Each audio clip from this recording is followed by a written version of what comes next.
Nous sommes venus à Malaga pour tester la toute nouvelle Mégane E-Tech. C'est une berline compacte mais qui n'a plus rien à voir avec la précédente Mégane car elle dispose d'une motorisation exclusivement électrique. Alors elle propose deux puissances de moteur, soit 130 soit 220 chevaux et deux capacités de batterie, soit 40 soit 60 kWh. Évidemment ce ne sont pas les mêmes autonomies. Avec la petite batterie de 40 kWh on ne peut pas espérer faire plus de 300 km. En revanche si on choisit le petit moteur et la grosse batterie, on peut atteindre 470 km. Ceci dit, ce sont des autonomies WLTP très théoriques qui demandent à être vérifiées sur la route.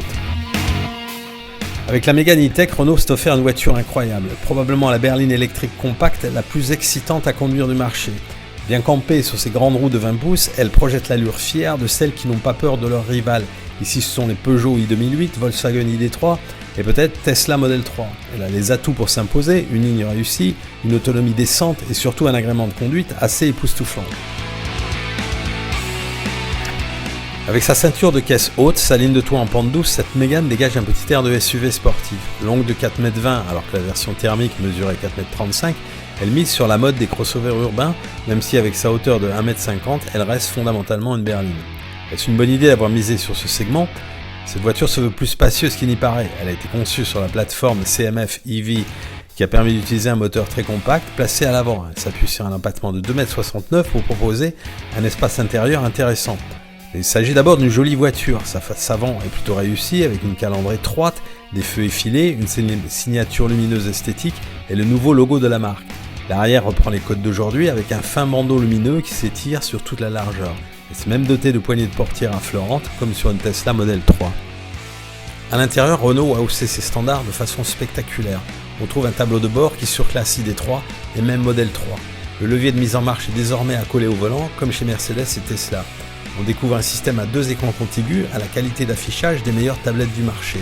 L'instrumentation s'affiche sur une surface de 12,3 pouces alors que l'on trouve la partie média sur une dalle verticale de 12 pouces, 8 pouces en entrée de gamme, orientée vers le conducteur. L'écran au fonctionnement aisé a été conçu avec Google. Il utilise le système Android automotive permettant d'accéder à toute une série d'applications, notamment Maps pour la navigation. Rien n'empêche cependant de dupliquer son smartphone via une connexion Bluetooth et d'utiliser Waze si l'on préfère. Et comme chez Tesla, on peut écouter sa musique favorite en ligne sur Spotify. Cette voiture est disponible, nous l'avons dit, en deux puissances moteur et deux capacités de batterie. On peut associer le petit moteur à la grosse batterie et non pas l'inverse.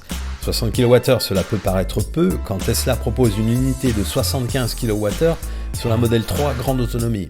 Le Volkswagen vient de cesser de commercialiser la version de 77 kWh de son ID3 pour se limiter à la version de 58 kWh. Renault explique de toute façon que le choix de la batterie est une question d'équilibre entre poids, autonomie et prix. Plus la batterie est grosse, plus la voiture est lourde, plus elle consomme.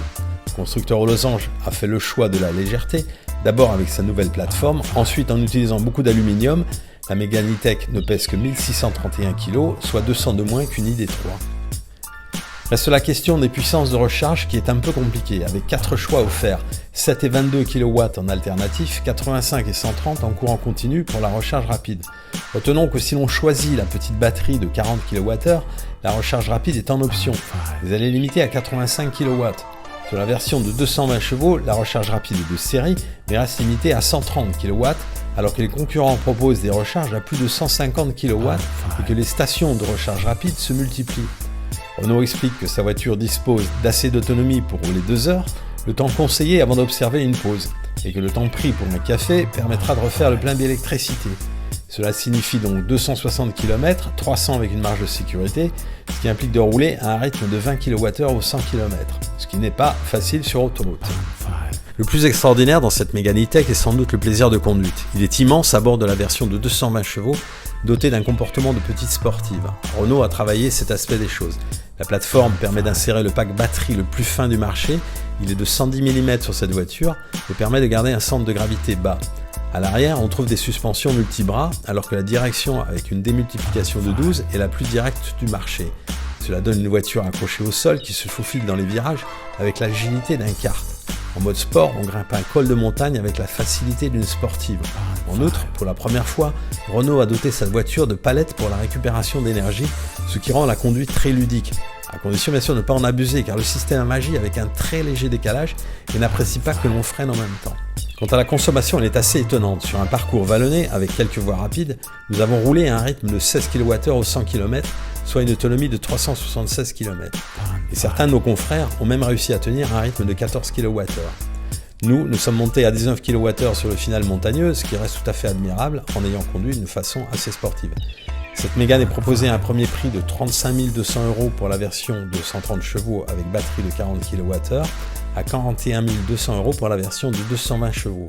Ces deux versions sont éligibles au bonus de 6 000 €.